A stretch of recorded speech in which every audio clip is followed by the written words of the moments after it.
Welcome back to SmartLink Basics, your go-to source for mastering Excel functions and boosting your productivity. In today's tutorial, we're going to explore the average function in Excel. This fundamental function is designed to help you calculate the mean average of a group of numbers. The average function is particularly useful when you need to analyze data to find the central value in a dataset, such as determining the average sales figure, average test score, or average time in a list. Let's dive in. Let's start with the syntax of the average function. Here's what each part means.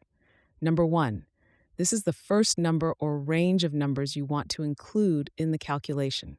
It can be a reference to a single cell, a range of cells, or even direct numbers. Number 2, optional, additional numbers or ranges of numbers to include in the calculation. You can add multiple ranges or individual numbers separated by commas. Now, let's look at our example.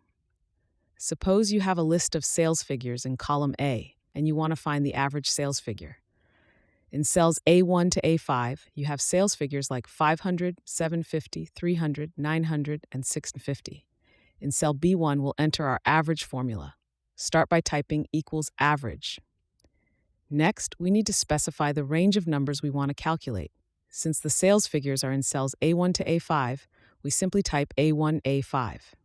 Close the parentheses by typing and press Enter. Excel will return 620, which is the average sales figure in the range.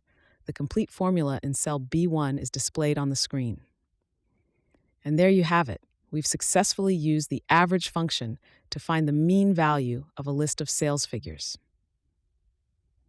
Let's consider a different scenario where you're analyzing test scores and you want to calculate the average score.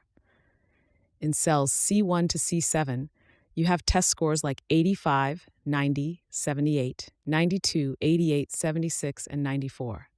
In cell D1, enter the formula equals average C1, C7 and press Enter.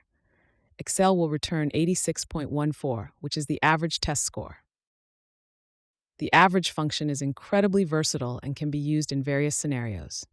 Here are some practical applications. Sales analysis. Quickly determine the average sales figures to gauge overall performance.